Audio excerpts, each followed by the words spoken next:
અમદાવાદની અંદર રહો છો અને મેકબુકની ખરીદી કરવી છે અને આ જગ્યાનો કોઈ આઈડિયા જ નથી તો ઓલમોસ્ટ તમારા અડધા પૈસા પાણીમાં જતા રહેવાના છે, કેમ કે આ જગ્યા ઉપર MacBook M3 Pro 18GB 512GB જેની MRP 2,99,990 રૂપિયા છે, એ જ વસ્તુ તમને માત્ર 1,30,000 રૂપિયામાં મળી જશે.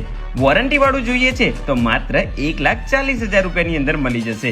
એ સિવાય વિન્ડોઝ સિરીઝના પણ આમની પાસે બધા જ લેપટોપ અવેલેબલ હોય છે. અહીંયા તમને લોકોને HP નું X360 માત્ર 15,000 રૂપિયામાં જોવા મળશે. એમની બે શોપ આવેલી છે અમદાવાદની અંદર, પાલડી અને સરખેજની અંદર, જેના બંનેના ફૂલ એડ્રેસ સ્ક્રીન અને ડિસ્ક્રિપ્શન બંને જગ્યા ઉપર આપી દીધા છે. એ સિવાય એમની ત્રીજી બ્રાન્ચ પણ આવેલી છે રાજકોટની અંદર, અને અહીંયાથી તમે કોઈ પણ લેપટોપની ખરીદી કરો દરેકની સાથે તમને લેપટોપ બેગ અને ચાર્જર એકદમ ફ્રીમાં આપી દેવાના છે. તો આજે જ આ રીલ્સને તમારા ફ્રેન્ડ્સ અને ફેમિલી સાથે જરૂરથી શેર કરી દેજો.